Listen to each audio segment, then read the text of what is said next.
ಏನು ಪ್ರತಿ ಟನ್ ಕಬ್ಬಿಗೆ 3,500 ರೂಪಾಯಿ ಬೆಲೆಯನ್ನು ನೀಡಬೇಕೆಂದು ಆಗ್ರಹಿಸಿ ಬಾಗಲಕೋಟೆ ಜಿಲ್ಲೆ ಮುಧೋಳ ನಗರದಲ್ಲಿ ನಿರಂತರವಾಗಿ ಪ್ರತಿಭಟನೆ ನಡೀತಾ ಇರುವಂಥದ್ದು. ಪ್ರತಿಭಟನೆ ದಿನದಿಂದ ದಿನಕ್ಕೆ ತೀವ್ರ ಸ್ವರೂಪವನ್ನು ಪಡೆದುಕೊಂಡು ಸಾಗ್ತಾ ಇರುವಂಥದ್ದು. ಈ ನಿಟ್ಟಿನಲ್ಲಿ ಸದ್ಯದ ಮಟ್ಟಿಗೆ ಹೇಳೋದಾದರೆ ನಾವು ಬಾಗಲಕೋಟೆ ಜಿಲ್ಲೆಯ ಏನು ಮುಧೋಳ ನಗರದ ಸಂಗೊಳ್ಳಿ ರಾಯಣ್ಣ ವೃತ್ತದಲ್ಲಿ ಒಂದು ಸ್ಥಿತಿಗತಿಯನ್ನು ತೋರಿಸ್ತಾ ಇದ್ದೀವಿ. ಯಾಕಂದರೆ ಈಗಾಗಲೇ ಕಳೆದ ಸುಮಾರು ಒಂದು 8ರಿಂದ 10 ದಿನಕ್ಕೂ ಅಧಿಕ ದಿನ ಆಯಿತು ಪ್ರತಿಭಟನೆ ನಿರಂತರವಾಗಿ ನಡೀತಾ ಇದೆ. ಅದರಲ್ಲೂ ಕಳೆದ 500 ದಿನಗಳಿಂದ ಪ್ರತಿಭಟನೆ ಕಾವು ಏನು ಹೆಚ್ಚುತ್ತಾನೆ ಸಾಗುತ್ತಾ ಇರುವಂಥದ್ದು.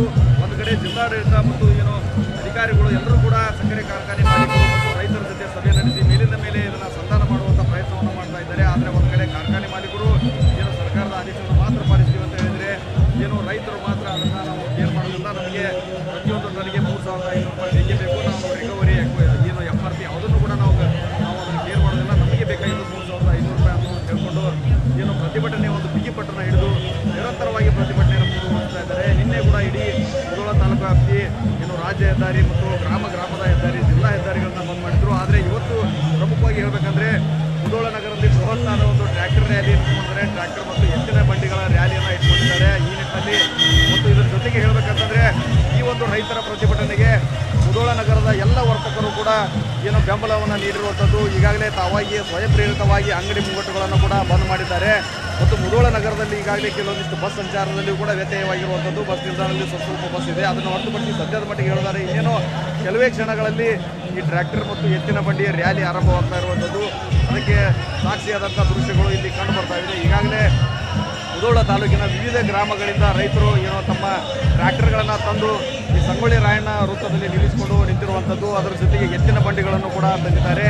ಕೇವಲ ಇದಷ್ಟೇ ಅಲ್ಲ, ಇನ್ನೂ ನೂರಾರು ಸಂಖ್ಯೆಯಲ್ಲಿ ಟ್ರ್ಯಾಕ್ಟರ್ಗಳು ಇಲ್ಲಿ ಬಂದು ಸೇರಿವೆ. ಇನ್ನೂ 16 ಎತ್ತಿನ ಬಂಡಿಗಳು ಕೂಡ ಇಲ್ಲಿ ಬಂದು ಜಮಾವಣೆಯಾಗಿ ಇನ್ನೂ ಕೆಲವೇ ಹೊತ್ತಿನಲ್ಲಿ ಇಲ್ಲಿಂದ ಬೃಹತ್ತಾದ ಒಂದು ಟ್ರ್ಯಾಕ್ಟರ್ ಮತ್ತು ಎತ್ತಿನ ಬಂಡಿ ರ್ಯಾಲಿ ಇಲ್ಲಿಂದ ಸಂಗೊಳ್ಳಿ ರಾಯಣ್ಣ ವೃತ್ತದಿಂದ ಮುಂದೆ ಇದೇ ಒಂದು ಮುಖ್ಯವಾದಂತಹ ದಾರಿಯಲ್ಲಿ ಹೋಗಿ ಏನು ಗಾಂಧಿ ಸರ್ಕಲ್ ಆಗಿರ್ಬೋದು, ಏನು ಗಡದನೂರು ಸರ್ಕಲ್, ರನ್ನ ವೃತ್ತ ಸೇರಿದಂತೆ ಏನು ತಹಸೀಲ್ದಾರ್ ಕಚೇರಿವರೆಗೂ ಕೂಡ ಈ ರ್ಯಾಲಿ ಹೋಗುತ್ತೆ ಅನ್ನೋ ಒಂದು ಮಾಹಿತಿಯನ್ನು ರೈತರು ಈಗಾಗಲೇ ನೀಡ್ತಾ ಇರುವಂಥದ್ದು. ಈ ನಿಟ್ಟಿನಲ್ಲಿ ಕ್ಷಣಕ್ಕೂ ಕೂಡ ಒಂದು ಪ್ರತಿಭಟನೆ ಕಿಚ್ಚುತ್ತಾನೆ ಸಾಗ್ತಾ ಇತ್ತು. ಈಗಾಗಲೇ ಸ್ಥಳದಲ್ಲಿನೇ ಸಾವಿರಾರು ಜನ ಸೇರಿದ್ದಾರೆ. ಇನ್ನೂ ರ್ಯಾಲಿಯ ಸಂದರ್ಭದಲ್ಲಿ ಈ ಸಂಖ್ಯೆ ಇನ್ನೂ ಹೆಚ್ಚಿನ ಸಂಖ್ಯೆಗೆ ತಲುಪಲಿದೆ. ಈ ನಿಟ್ಟಿನಲ್ಲಿ ಇವ್ರದ್ದು ನಮ್ಮದು ಒಂದೇ ಒಂದು ಬೇಡಿಕೆ, ಯಾವುದೇ ಕ್ಷಣಕ್ಕೂ ಕೂಡ ನಾವು ನಮ್ಮ ಬೇಡಿಕೆ ಏನಿದೆ ಅದರಿಂದ ಹಿಂದೆ ಸರಿಯೋದಿಲ್ಲ, ನಮಗೆ ನಾವು ಕೇಳಿದ ಬೆಲೆಯನ್ನು ಕೊಟ್ಟರೆ ಅವರು ಕಾರ್ಖಾನೆಯನ್ನು ಶುರು ಮಾಡಬೇಕನ್ನೋ ಮಾತನ್ನು ಕೂಡ ಹೇಳ್ತಾ ಇದ್ದಾರೆ. ಮತ್ತು ವಿಶೇಷವಾಗಿ ಹೇಳಬೇಕಂದ್ರೆ ಈ ಪ್ರತಿಭಟನೆಗೆ ಏನು ಮುಧೋಳ ನಗರದ ಆಟೋ ಚಾಲಕರು ಕೂಡ ಮಾತು ಹೇಳಿರುವಂಥದ್ದು ಅದನ್ನು ಕೂಡ ದೃಶ್ಯದಲ್ಲಿ ತೋರಿಸ್ತಾ ಇದ್ದೀವಿ.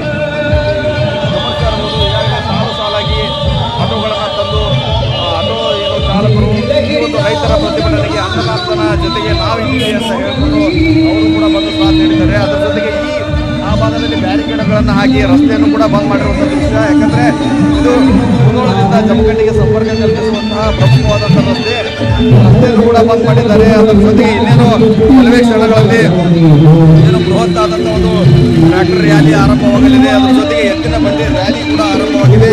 ಒಟ್ಟಲ್ಲಿ ಹೇಳೋದಾದರೆ ಮೇಲಿಂದ ಮೇಲೆ ಸಭೆಗಳು ನಡೀತಾ ಇವೆ. ಆದರೆ ಏನು ಸಭೆ ಕೇವಲ ಸಭೆ ನಡೀತಾ ಇದ್ದು ಯಾವುದೇ ರೀತಿಯಾದಂಥ ಒಂದು ಪ್ರತಿಫಲ ಸಿಗ್ತಾ ಇಲ್ಲ. ಈ ನಿಟ್ಟಿನಲ್ಲಿ ರೈತರು, ಅನ್ನದಾತರು ನಮ್ಮ ಬೇಡಿಕೆ ಈಡೇರುವುದು ಕೂಡ ಯಾವುದೇ ಕಾರಣಕ್ಕೂ ನಾವು ಸ್ವೀಕರಿಸುವುದಿಲ್ಲ ಅನ್ನೋ ಮಾತನ್ನು ಹೇಳ್ಕೊಂಡು ಏನು ಪ್ರತಿನಿತ್ಯವೂ ಕೂಡ ವಿಭಿನ್ನವಾದಂಥ ಪ್ರತಿಭಟನೆ ಮೂಲಕ ತಮ್ಮ ಬೇಡಿಕೆಯನ್ನು ಈಡೇರಿಸಬೇಕಂತಂದು ಪಣ ತೊಟ್ಟು ನಿಂತಿದ್ದಾರೆ. ಕ್ಯಾಮರಾಮನ್ ಬಾಬು ಜೊತೆ ರವಿ ಮುಖಿ, TV9 ಬಾಗಲಕೋಟೆ.